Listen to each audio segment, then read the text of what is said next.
How you doing? I'm Justin Williams. Some of you guys might know me better on the forums as Custom Creations. Coming to you today to give you a little tech tip, tube bending and tube notching 101. You buy your bender, where do you start your bend, how much do you bend it, it's a lot of questions to ask, and today we're going to give you my insight and how I do it and the easiest way I found to bend tubes. So today, I'll tell you, this is how I start. I make templates of each bend.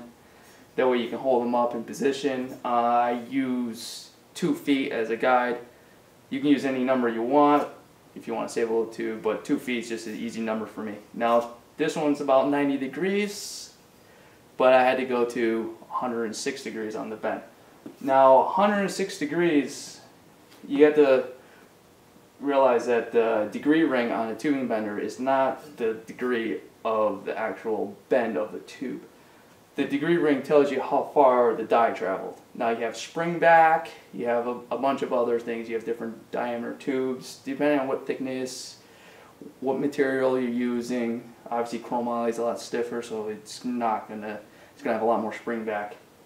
So the first thing I do is I mark where I start my tube, and I always start at the same position every time, so that way I can mark it. And you can see this tube, I start at the end of the tube, and if you come around, I'll show you how I put it into the die.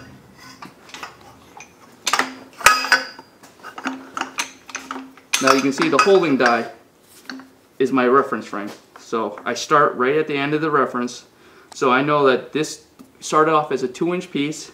I started at the holding die, and as the follower die comes around the tube, comes up to my 106 degree of rotation on the die,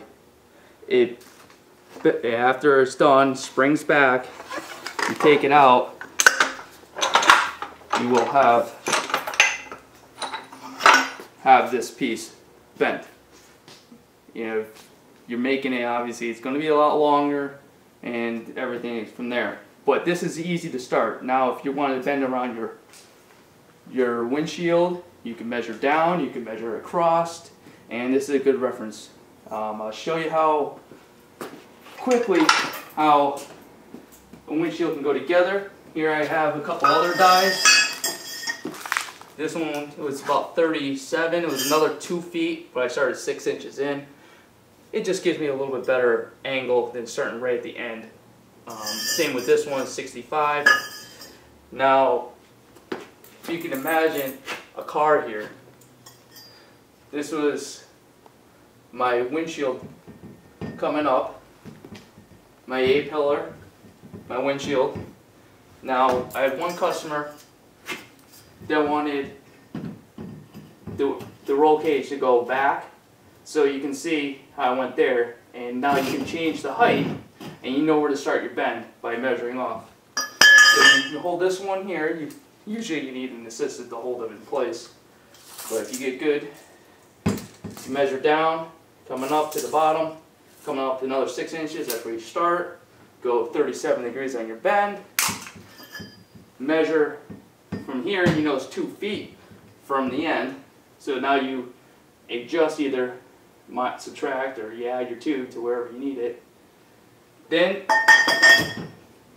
take this die, start it at my 6 inches in, bend it to 65 degrees, and at the end I should have one solid piece with both bends. I had another customer that wanted the windshield going across the front, and that's where you can see how you get 37, get your distance, go across.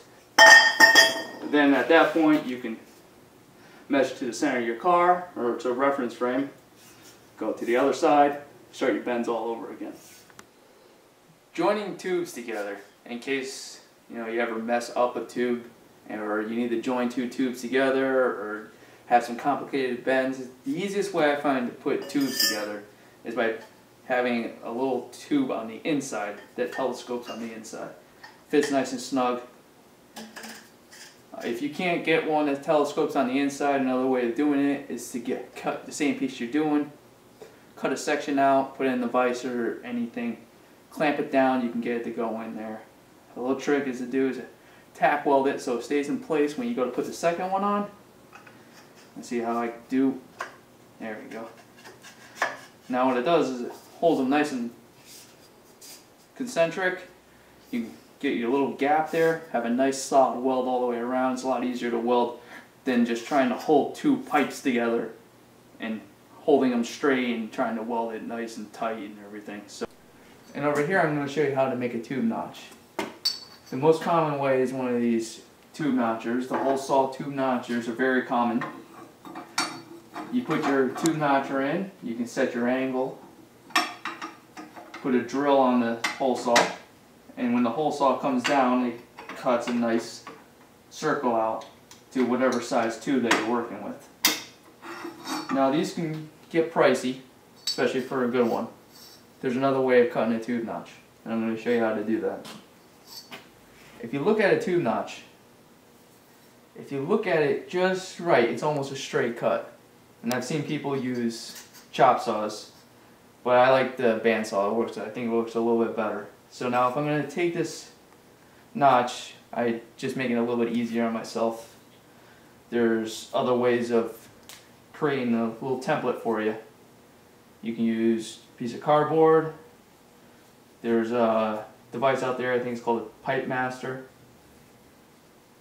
And you get what looks like your tube notch. So now we're going to come over to the bandsaw.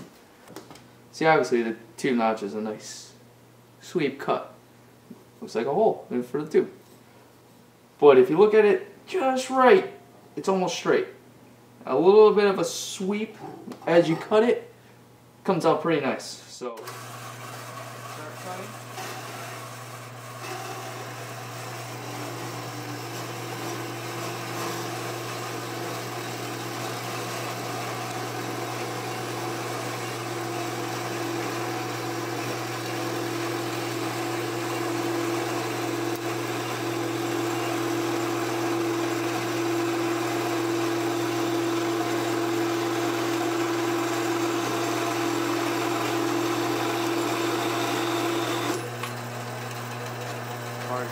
Notch coming to the other side.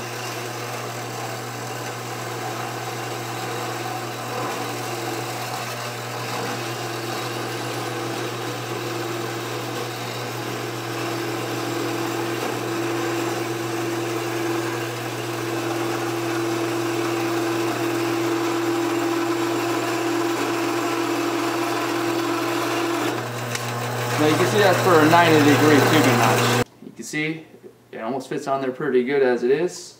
You know, everybody likes power tools, but you can always go back to a simple file, knock off those burrs, ready to weld.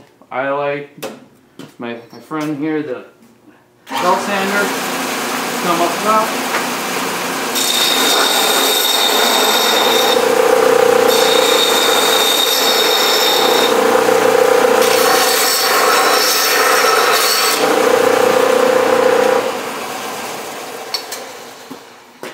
I mean, that's a pretty good notch for 5 minutes worth of bandsaw. So you don't need any of the high-end tools, but they help. Okay, another tube bending 101 tip for you. It's how do you line your second bend up? Obviously the first bend you just put the tube in there, bend it, and whatever you get, right? The easiest thing to do is when you're designing is put everything in the same plane. You can do it all by eye, you can look down, make sure it's lined up, you can get your second bend. Once you start getting more than straight, getting a couple complicated bends in there, the best thing to do is to get yourself one of these angle finders. Home Depot sells them, whatever. There's a couple cheap ones you can get. You don't need anything too crazy, but I got one of these clamps that goes on there. So if you don't have a hard 90, you know, a little slight angle, sometimes it's harder to get it, but you can put your clamp on there and you can rotate it, get your second angle.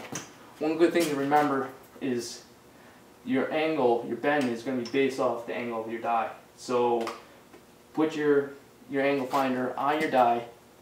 Say if it says 3 degrees, you subtract 3 degrees from your angle, and then that will get you back to the plane, the angle that you want. So go from there. Another tip is to plan out your bends. If this tube was longer and you want it at 90 degrees down, it's going to be pretty hard to bend with it in the ground. So you would have to bend this one first and then bend that one second. So just plan out your bends in which order, because nothing's worse than having a big long piece of tube and you can't bend the bends that you want in there. One last tip for you guys. When it comes, it's not as much as tube bending or tube notching. It comes down to welding. When you're building your roll cage and your hot rod and you got a hard top, you get a real bear to weld to the top of your roll cage. Especially when you want to keep your roll cage nice and tight, give you some headroom. So the easiest way is when you're first starting off your roll cage, get all your tubes in there, cut holes in the floor, every place that the roll cage mounts to the floor. Now what you can do is tack your roll cage together, drop it down, fully weld your roll cage, lift it back up, you slide a plate between the floor and the roll cage, weld the plate to the floor, weld the plate to the roll cage, and you have a nice solid weld on the top and the bottom. I don't want to see you guys out there with a half welded roll cage that's just on the bottom, because I don't think that's safe, and I definitely wouldn't want to be driving in one of those. So that's it for my tube bending, tube notching 101 video. I hope you enjoyed it, and have a good night. Thank you.